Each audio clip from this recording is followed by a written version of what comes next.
ఇక అకాల వర్షాలతో అన్నదాత ఆగమాగమవుతున్నారు. ప్రభుత్వం పట్టించుకోకపోవడంతో ఆరుగాలం శ్రమించి పండించిన పంట వర్షార్పణం అయిపోతుంది. అకాల వర్షాలకు కల్లాల్లో ఉన్న ధాన్యం తడిసి ముద్దవుతుంది. అటు సమయానికి ప్రభుత్వం పంట కొనుగోలు చేయకపోవడంతో అన్నదాతకు తీవ్ర నష్టం జరుగుతోంది.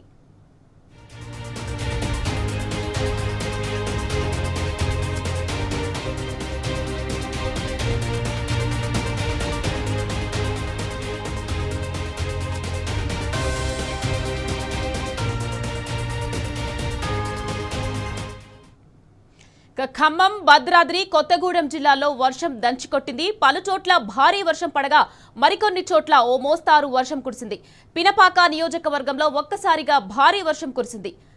పినపాక, మనుగూరు, అశ్వాపురం, బుర్గంపాడు మండలాల్లో ఉరుములు, మెరుపులతో కూడిన భారీ వర్షం పడింది.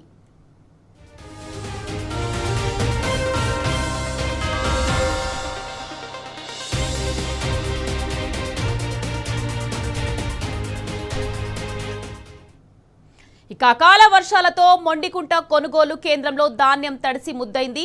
పినపాక, కరకగూడెం, మనుగూరు మండలాల్లో పలు గ్రామాల్లో ఆరబెట్టిన ధాన్యం వర్షార్పణమైంది. ఇక కల్లాల్లో ఉన్న ధాన్యం కుప్పలు పూర్తిగా తడిసిపోయాయి. చేతికొచ్చిన పంట నీళ్ల పాలు కావడంతో అన్నదాతలు ఆందోళన వ్యక్తం చేస్తున్నారు. ఇక సకాలంలో ప్రభుత్వం ధాన్యం కొని ఉంటే తమకు ఈ దుస్థితి వచ్చేది కాదని కన్నీరు మున్నీరవుతున్నారు.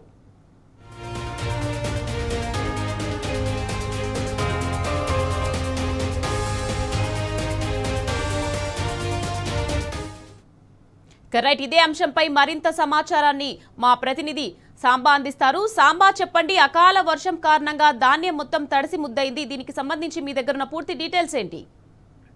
ఖమ్మం జిల్లా రైతుల పరిస్థితి అగమ్య గోచరంగా తయారైంది. గత నెల రోజులుగా రైతులు కల్లాలను ఎదురు చూస్తున్నారు. మార్చి నెలాఖరులో అంటే ఉగాదికి కాస్త అటు ఇటుగా కోతలు ప్రారంభించినటువంటి ఖమ్మం జిల్లా రైతాంగం ఇప్పటి వరకు కూడా ధాన్యం కొనుగోలు చేయకపోవడంతో ఆ కొనుగోలు కేంద్రాల దగ్గరనే పడిగాపులు గాయాల్సినటువంటి పరిస్థితి వస్తుంది. దాదాపుగా ఉమ్మడి ఖమ్మం జిల్లా వ్యాప్తంగా ఇదే పరిస్థితి నెలకొంది. ఇవాళ కురిసినటువంటి గత రాత్రి నుంచి మొదలైనటువంటి అకాల వర్షం దాటికి చాలా చోట్ల ధాన్యం తడిసి ముద్దైపోయింది. ధాన్యం రాసులన్నీ కూడా బురద నీటిలో మునిగిపోయినటువంటి పరిస్థితి కనపడుతుంది. దగ్గరికి కూడా వెళ్ళలేక రైతులు ఆందోళన చెందుతున్నారు. కన్నీరు మున్నీరుగా విలపిస్తున్నట్టు పరిస్థితి కనిపిస్తుంది. పట్టాలు ఒక పక్కన లేవు, ఒక పక్కన కొనుగోళ్లు వేగంగా జరగట్లేదు.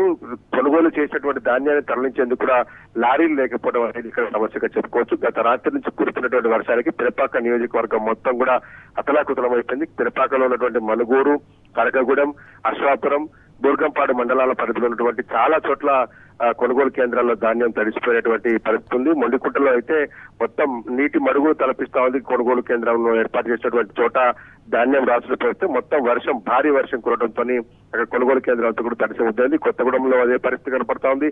పాల్వంచలో కూడా నిన్నటి నుంచి కురుస్తున్నటువంటి సాయంత్రం మొదలైనటువంటి వర్షం దాటికి చాలా చోట్ల మామిడి పంట కూడా రాలిపోయినటువంటి పరిస్థితి కనిపిస్తుంది. అశ్వరాపేట నియోజకవర్గంలో కూడా ఒక మోస్తరు వర్షం పడతా ఉంది. చాలా చోట్ల పడుతున్నటువంటి వర్షం దాటికి రైతులు నిండా మునుగుతున్నారు. గత 15 రోజులుగా కూడా ధాన్యం కొనుగోలు చేయండి మహాప్రభు అంటూ రైతులు ధర్నాలు చేసినటువంటి పరిస్థితి కనిపిస్తుంది. పూసమంచి మండలం చేగొమ్మ క్రాస్ రోడ్ దగ్గర 2 గంటల పాటు రైతులు ధర్నా చేశారు 2-3 రోజుల క్రితం.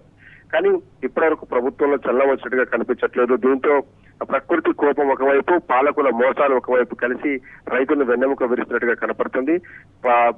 విత్తనాలు విత్తినప్పుడు అక్కడ జరిగేటువంటి నష్టం వేరు, తర్వాత పంట చేతి మీద ఉన్నప్పుడు జరిగేటువంటి నష్టం వేరు, తీరా చేతికొచ్చి అమ్ముకునేటువంటి దశలో జరుగుతున్నటువంటి ఈ నష్టం మరీ దారుణంగా ఉంది. ఎందుకంటే అన్ని చీడపీడలను ఎదుర్కొన్నారు. అన్నిటిని ఎదుర్కొని తీసుకొచ్చి వాళ్ళ పంటను తీసుకొచ్చి కుప్పగా రాశిగా పోసి అమ్ముకుందాం అనుకున్నటువంటి సందర్భంలో వర్షం వచ్చి ఆ వర్షానికి మొత్తం వర్షార్పణం అయిపోవడం అనేది రైతుని తీవ్రంగా కుంగిపోతున్నారు. ప్రైవేటు వ్యాపారులకు అమ్ముకుందామంటే అడ్డికి పవర్ అడుగుతున్నారు. 1600 నుంచి 1500, 1700 రూపాయలకు క్వింటా అడుగుతున్నారు. కానీ ప్రభుత్వం మద్దతు ధర 2320 రూపాయలు ఇస్తామని చెప్పింది. ప్లస్ 500 రూపాయలు బోనస్ ఇస్తామని చెప్పింది. కాబట్టి 2800 రూపాయలకు అమ్ముకోవచ్చని ఆశపడ్డ రైతులకు నిరాశ మిగిలింది. చాలా చోట్ల రైతులకు కన్నీళ్లు మిగిలినాయి. మొత్తం జిల్లా వ్యాప్తంగా కూడా వేల క్వింటాల ధాన్యం తడిసిన ధాన్యాన్ని మళ్ళీ ఆరబెట్టాలంటే కూడా మళ్ళీ అదొక ఖర్చుగా భావించాల్సిన పరిస్థితి ఉంది. ఎందుకంటే ఎకరం పొలంలో పండినటువంటి పంటను మళ్ళీ తిరగేసి ఆరబెట్టాలి అంటే దాదాపు 1500 నుంచి 3000 రూపాయలు అడుగుతున్నారు కూలీలు అని చెప్పి రైతులు వాపోతున్నారు. పిల్ల మొత్తం కుటుంబం అంతా కూడా ఈ కొనుగోలు సెంటర్ల దగ్గరే పడిగాపులు కాస్తున్నాం. వర్షానికి తడిసినటువంటి ధాన్యాన్ని మళ్ళీ మేమే తిరిగేసుకుంటున్నాం. మళ్ళీ కూలీలను పెట్టాల్సి వస్తే 2,000, 3,000 ఎకరానికి అడుగుతున్నారు అని చెప్తున్నారు. మొత్తం అనేక రకాలైనటువంటి భారాలు కూడా రైతుల మీద వేస్తున్నారు. ఆఖరికి ఒక క్వింటా ధాన్యాన్ని తరలించేందుకు కూడా 60 రూపాయలు ఛార్జ్ చేస్తున్నారు. అది కూడా హమాలి కూలీ కూడా రైతు మీద వేస్తున్నారు. అన్ని ఖర్చులను భరించేందుకు రైతు సిద్ధంగా ఉన్నప్పటికీ కూడా కొనుగోలు చేయకపోవడంతోనే వందల వేల క్వింటాల ధాన్యం అంతా కూడా కల్లాల్లో నిలిచిపోయింది. ఆ కల్లాల్లో దొరికినటువంటి ధాన్యానికి ఇప్పుడు కొంటారా లేదా అనేటువంటి తెలియదు. ఎందుకంటే అన్ని రకాలుగా సక్రమంగా ఉన్నటువంటి ధాన్యానికి మాయిశ్చర్ రాలేదని ఒకసారి చెప్తున్నారు, తూర్పాల పోయలేదని మరొకసారి చెప్తున్నారు, తరుగుందని మరొకసారి చెప్తున్నారు. తరుగుకు 7 కిలోలు, 5 కిలోలు, 3 కిలోలు ఇవ్వాలి అంటూ చెప్పి మిల్లర్లు ఇబ్బంది పెడుతున్నారు.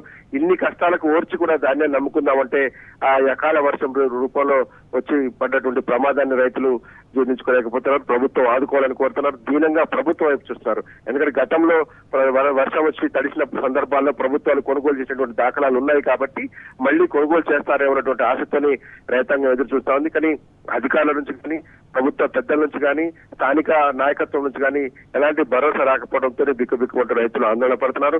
ఇక్కడైనా ప్రభుత్వం వేగంగా చేయాలని. ఎందుకంటే ఖమ్మం జిల్లాలో మొట్టమొదటి కొనుగోలు కేంద్రాన్ని మే 4వ తేదీన, అంటే సరిగ్గా ఏప్రిల్ 4వ తేదీన, ఇవాళ మే 4, అంటే సరిగ్గా నెల రోజుల క్రితం ప్రారంభించారు. ఈ నెల రోజుల వ్యవధిలో కొన్నటువంటి ధాన్యం కేవలం 25-30% కూడా లేదు.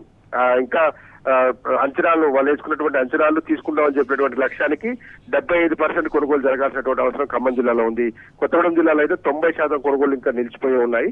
కాబట్టి ప్రభుత్వం త్వరగా కొనుగోలు చేయాలని రైతులు డిమాండ్ చేస్తున్నారు. Nikhat right, thank you Samba.